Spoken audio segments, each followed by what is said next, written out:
Bonjour à toutes, bonjour à tous, bienvenue dans cette vidéo. Donc comme vous voyez, le temps n'est pas génial aujourd'hui, donc je pense pas qu'on va avoir des photos sensationnelles. Donc j'étais en balade et lors de ma balade j'ai découvert ce petit endroit là. Donc c'est des glacières en fait, hein, je viens de découvrir, donc probablement des trous qui ont été creusés dans le sol, recouverts de pierres pour garder au frais probablement des aliments, des choses comme ça dans un temps très ancien. Très honnêtement, je découvre, donc j'ai pas pu me renseigner, j'ai pas trouvé aucune information là autour pour vous expliquer un petit peu plus, mais je regarderai et puis à la limite je vous mettrai ça dans les commentaires. Mais voilà, c'est intéressant puisqu'on a soit ici une structure donc métallique et puis de l'autre côté une structure complètement en pierre. Donc on va tourner autour et en fait le sujet aujourd'hui ça va être de parler plus de mes réglages que de la composition. Parce que j'ai eu récemment beaucoup de commentaires à propos de mon choix de l'ISO 64 pour prendre mes photos. Donc ça va être un peu le but aujourd'hui, je vais vous expliquer pourquoi l'ISO 64 et vous expliquer si c'est vraiment ou pas important l'ISO 64. Et puis voilà, on va regarder en fait comment finalement je choisis mes réglages et comment au final j'arrive sur une sensibilité qui peut être l'ISO 64 ou autre chose. Donc voilà, on va tourner un petit peu autour, on va se mettre en place et puis on va regarder déjà notre première image et puis parler justement de ces réglages.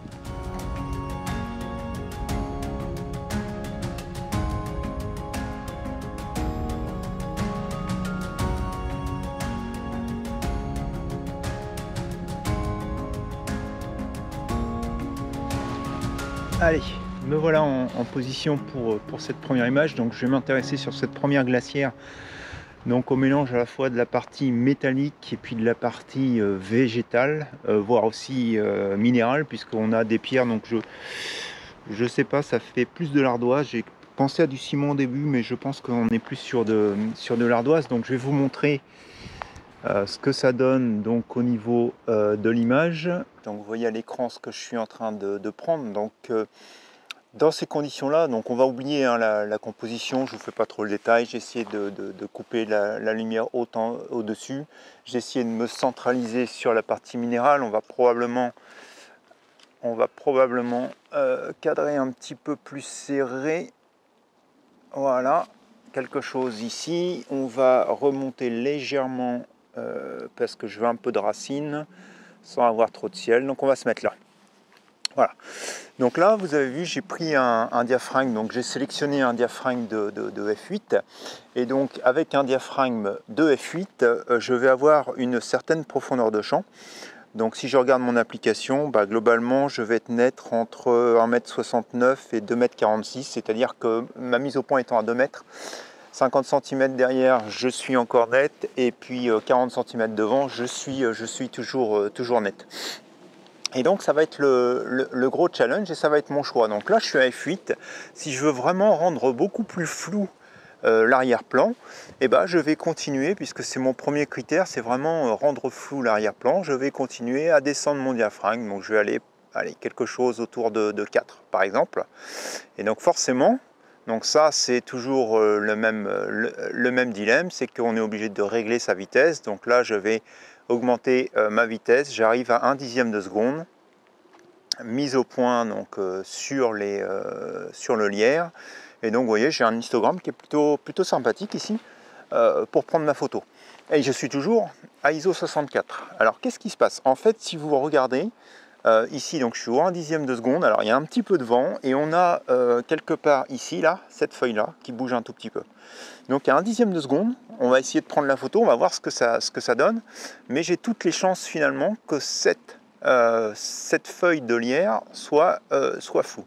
Donc je vais prendre la photo, je vais vous la mettre tac après à l'écran.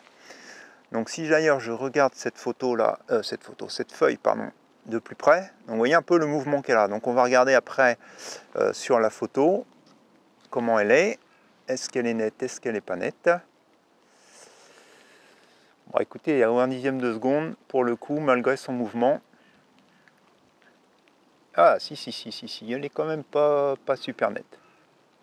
Elle n'est pas super nette. Vous voyez, par rapport à celle d'à côté, donc on n'est pas sur un problème de profondeur de champ, on est plus vraiment sur un problème de mouvement. Donc voilà, on est typiquement dans le cas. Donc j'ai fait le choix délibéré de rester à ISO 64, d'avoir donc un diaphragme de f4, et le mouvement, malgré la vitesse qui est remontée à 1/10, de la feuille crée un léger flou. Donc si je veux ne pas avoir de flou, donc je pense que là avec un 1/50e par exemple, on va être nickel.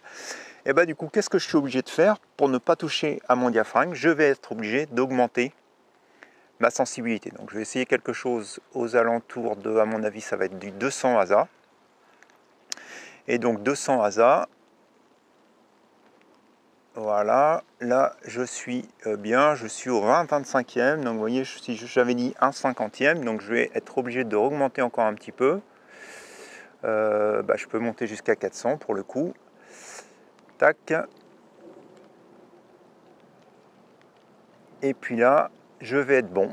Donc là, j'ai atteint ma vitesse de 1/50e et j'étais obligé d'augmenter ma sensibilité pour pouvoir atteindre cette vitesse de 1/50e. Donc c'est vraiment mon choix de réglage qui au final me fait bouger ma sensibilité. Si j'avais pu, je serais resté à l'ISO 64 et je vais vous expliquer après pourquoi. Là, on va prendre la photo. Alors forcément, j'imagine qu'il y a un petit peu moins de... Non, il y a toujours un peu de vent. Donc on y va, on prend la photo. Hop, et on regarde la photo, ce que ça peut donner. Tac, elle serait même peut-être un petit peu surexposée cette photo, mais bon. Mais vous voyez, on a cette fois-ci donc la feuille qui est beaucoup plus nette.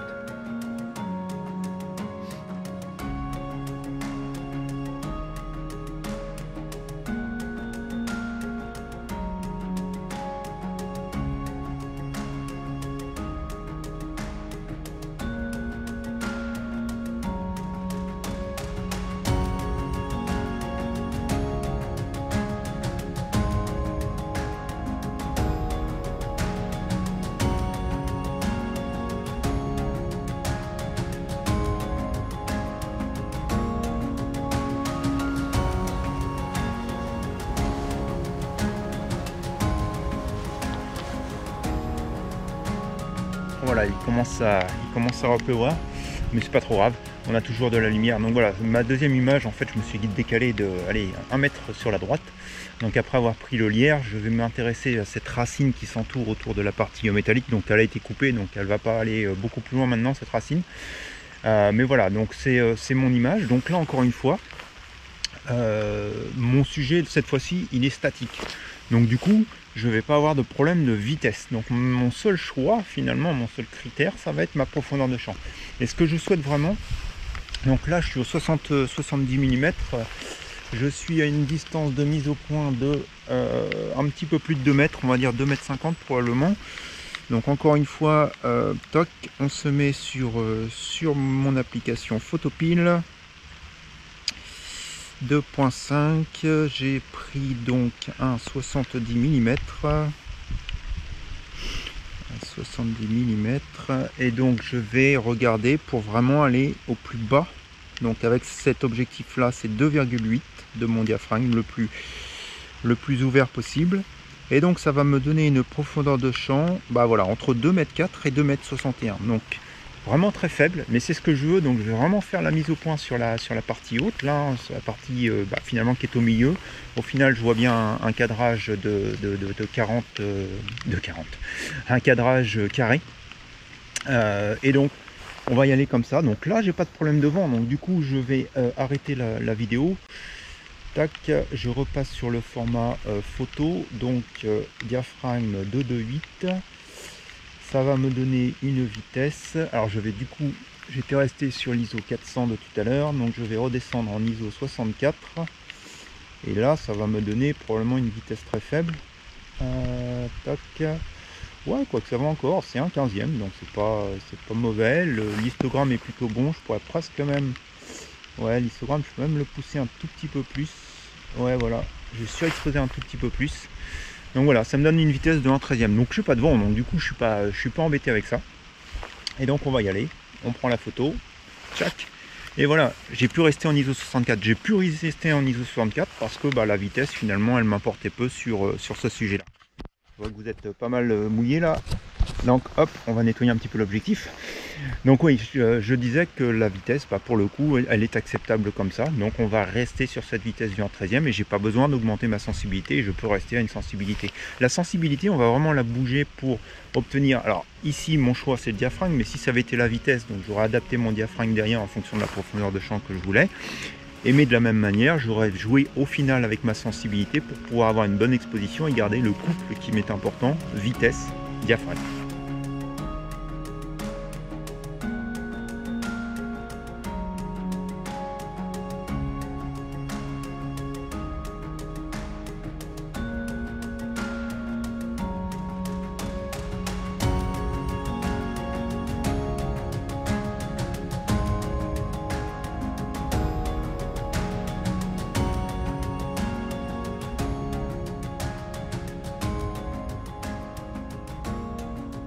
Pour répondre aux questions, pourquoi l'ISO 64 ? Déjà parce que sur mon Z7, la sensibilité la plus faible, c'est l'ISO 64.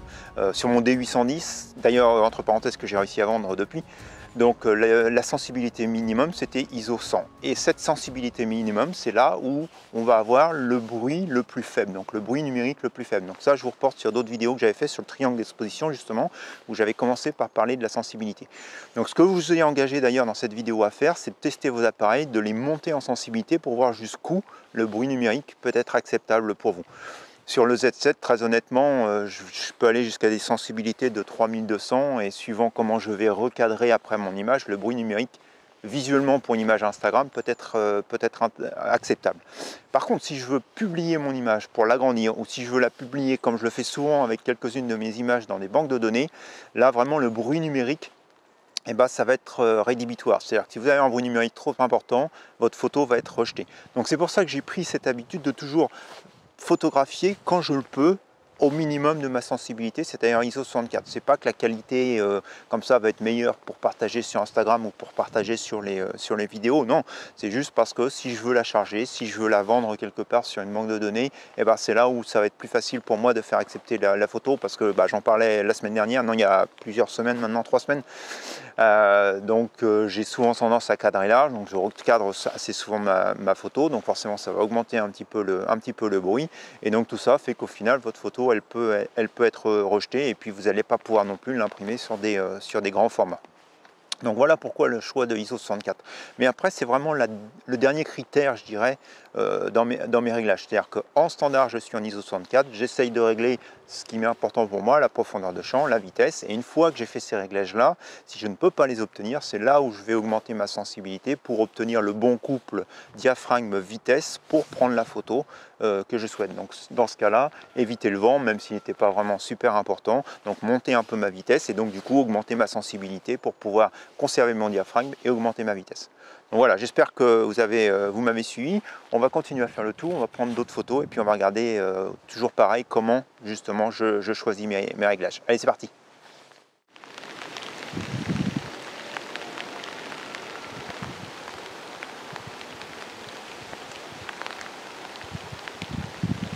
Voilà, je suis en place pour ma troisième image du fait. Donc j'essaye de prendre en photo cette fougère ici, enfin cet ensemble de fougères sur les roches de la glacière. J'ai un peu de reflet, c'est vrai que j'aurais peut-être pu monter, je pourrais peut-être monter le fil polarisant, mais vous allez voir dans les réglages on est déjà dans des situations là assez compliquées. Donc du coup je ne vais pas m'handicaper un petit peu plus avec le filtre polarisant. Dans d'autres conditions je l'aurais fait, là c'est pas vraiment le but, hein. Le but encore une fois c'est de pouvoir vous expliquer le choix de mes différents réglages. Donc du coup on va rester comme ça. Donc si vous regardez ici, donc je vais vous mettre l'image ici donc de ce que je suis en train de photographier. Donc on voit très bien que la fougère ici avec le vent, donc elle bouge pas énormément, ça dépend des rafales de vent, mais elle bouge pas mal.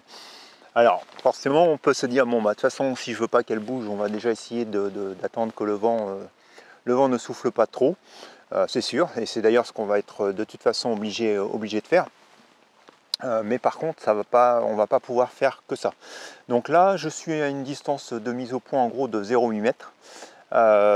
Si je veux avoir une bonne netteté de ce point là jusqu'à peu près par ici, puisque après j'ai plutôt intérêt à ce que ça soit flou, donc on parle à peu près de 10 cm de profondeur de champ, donc il va très fortement falloir que je monte mon diaphragme. Donc j'ai regardé 0,8 mètres, lentille de 70 mm, s'il me faut à peu près un diaphragme de f16 pour avoir 10 cm à 0,8 mètres de profondeur de champ. Donc voilà, j'ai fait mon réglage. Une fois que j'ai fait ça, En restant à ISO 64, et bah, du coup, qu'est-ce que ça me donne? Ça me donne une vitesse de 2,5 secondes. Donc je vais vous mettre l'image que je viens de prendre donc, à l'écran. Et là, vous allez voir que bah, forcément, donc, avec cette vitesse de 2,5 secondes, et bah, la feuille elle a bougé. Et donc on a un flou de bouger et l'image elle est inexploitable. Donc, dans ces conditions-là, de lumière, je ne vais pas pouvoir faire autrement que d'adapter ma vitesse et d'augmenter ma vitesse. Donc du coup, en augmentant ma vitesse, bah forcément, je vais me pénaliser et je vais être obligé de choisir un diaphragme, une sensibilité qui va être beaucoup plus importante que l'ISO 64. Je ne vais pas pouvoir avoir une photo nette de la fougère avec une bonne vitesse et une sensibilité d'ISO 64. Donc ce que je vous propose, c'est qu'on regarde sur l'écran de l'appareil photo, finalement, quelle coupe on va obtenir pour avoir une bonne vitesse et puis une bonne profondeur de champ. Allez, on se met en place pour regarder ça ensemble. Donc voilà, là on a le réglage tel que j'ai pris ma photo tout à l'heure, donc mise au point ici sur le bout de la feuille, enfin peut-être un petit peu, on va dire à un tiers à l'intérieur de la feuille. Tac, et donc j'avais un diaphragme de 16 pour une vitesse de 2,5 secondes. Donc si je veux obtenir une vitesse, on va dire du 1/50e, donc vous voyez, bah là forcément je suis super sous-exposé. Donc me voici au 1/50e. Donc pas besoin de vous dire que comme on était sur une sensibilité d'ISO 64, là il va falloir qu'on monte très fortement la sensibilité. Donc là, à mon avis, je vais me retrouver sur des sensibilités relativement hautes, à 3200. Ouais, vous voyez, on peut continuer à monter. Voilà, je suis finalement sur une sensibilité de 6400. Donc il va falloir que je mette une sensibilité de 6400. Donc là, on va commencer à avoir du bruit. Et je vais prendre la photo. Et puis je vais vous la mettre à l'écran. Mais voilà, très clairement, à 6400, on commence à avoir beaucoup de bruit. Et donc si je commence à agrandir ma photo, et ben forcément, il va y avoir beaucoup de bruit sur la photo. Donc là, il va falloir faire des compromis. C'est-à-dire qu'il va falloir probablement déjà s'assurer de prendre plusieurs photos pour que quand il y a un minimum de vent, je puisse déjà avoir une photo stable. Et puis comme je vous disais, moi là si je pouvais descendre 3200, ça serait bien. Mais si je pouvais aller jusqu'à 1600, ça va aller bien. Donc 1600, ça serait probablement mieux. Donc si je descends à 1600, ça sous-expose quand même beaucoup mon image. Et là au niveau de la vitesse, on est sur du 1/13e de seconde. Donc on va voir si c'est jouable, à déclencher au bon moment quand il n'y a pas trop de vent. Et puis bah, du coup je vais vous mettre à l'écran les différents essais que j'ai fait. Et puis vous allez vous rendre compte comment finalement je sélectionne tout ce couple vitesse, diaphragme et finalement ma sensibilité pour obtenir l'image que je souhaite au final. Allez, on regarde toutes ces images à l'écran, c'est parti. Les 4 images, donc prises à des sensibilités toutes les 4 différentes. Donc en haut à gauche 6400, sur la droite en haut 3200, ici en bas à gauche 2000 et sur la droite ici 1600 ASA. Donc on va tout de suite faire un grossissement sur le 6400 et puis on va naviguer dans les images une par une. Donc toc. Voilà, on va continuer à grossir. Voilà, donc en fait, voilà ce que je parlais, le bruit numérique. Si vous regardez, si vous assistez sur la feuille, donc qui est énormément à l'ombre, et puis sur la fougère ici, qui l'est un petit peu moins, donc à 6400 ASA, vous voyez un petit peu toute la granularité dans l'image. Donc si je continue à 3200, donc vous voyez que ça a diminué un tout petit peu. À 2000, encore mieux. Alors ici sur la fougère, je dirais que là ça devient acceptable. Dans le fond, ça reste quand même avec du bruit. Et puis 1600 ASA, je dirais que ça soit sur la fougère ou sur la feuille ici, ça devient tout de suite beaucoup plus acceptable. Donc on va faire le chemin inverse en regardant plus sur la partie lumineuse. Donc cette fois-ci, donc 1600 ASA. Ici, donc à 2000 ASA. À 3200. Et puis ici à 6400. Donc si on s'intéresse uniquement à la partie bruit, je dirais que pour moi ce qui est acceptable, donc c'est tout d'abord la photo ici à 2000 et puis bien sûr la photo à 1600. Sauf qu'ici, pardon, à 3200, donc on est net, hein, on n'a pas de flou de bouger, mais on commence effectivement à avoir un petit peu de grain. Donc si je grossissais encore un petit peu plus, on peut se dire que voilà, le bruit est peut-être pas acceptable. Très honnêtement, dans le cas ici de la vidéo, je suis même pas sûr que sur la vidéo vous allez vraiment voir la différence. Et si je publiais sur Instagram, c'est clair qu'on verrait pas la différence. Il faut s'imaginer que par contre, si je voulais imprimer beaucoup plus grand, là effectivement ça pourrait devenir problématique. Maintenant, comme je vous l'expliquais dans la vidéo, à 3200 voire 6400, ça reste acceptable sur des petits formats. Donc si je regarde entre le 2000 et puis le 1600, donc on voit bien qu'au 1600, comme ma vitesse a diminué, elle est ici du 1/13 de seconde, et ben on a le flou de bouger. Donc même si globalement je dirais que l'image dans son ensemble elle est presque acceptable, quoi qu'on voit un petit peu de flou sur le bout de la fougère. Donc si on regarde bien, on s'aperçoit qu'il y a énormément de flou de bouger, alors qu'à 2000 ASA, et ben là on est beaucoup plus net. Je dirais même ici sur le début de la feuille, on n'a pas de flou de bouger, on a juste un flou de mise au point. Donc voilà, 2000 ASA, 1/20 de seconde, f16, c'est finalement l'image que je vais retenir. Le bruit est acceptable, je vais encore agrandir correctement, je pense que je pourrais imprimer un 1/4 sans avoir trop de bruit. Et puis donc ma photo est correcte, ma photo est plaisante et ma photo est acceptable. Pas besoin d'aller sur le 1600 ASA, du moins dans les conditions que je viens de vous énumérer.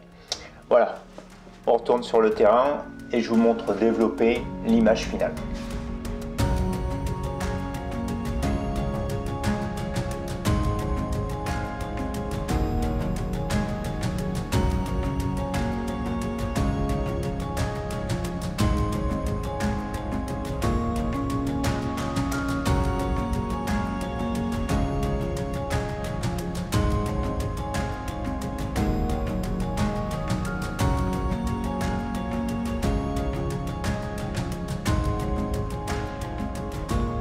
Bah écoutez, voilà, il commence à repleuvoir et beaucoup plus que tout à l'heure.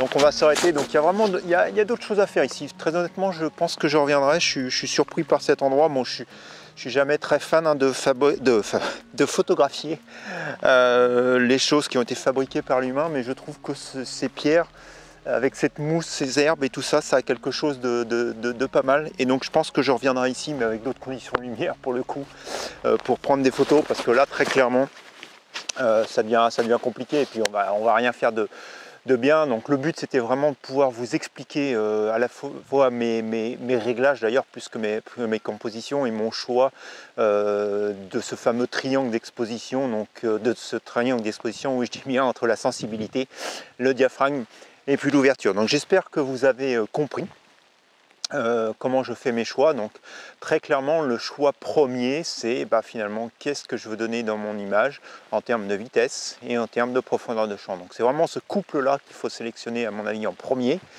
Et puis une fois que ce couple est sélectionné, c'est là que vous regardez si votre sensibilité doit être changée, augmentée, pour finalement obtenir une bonne exposition avec le couple que vous avez sélectionné.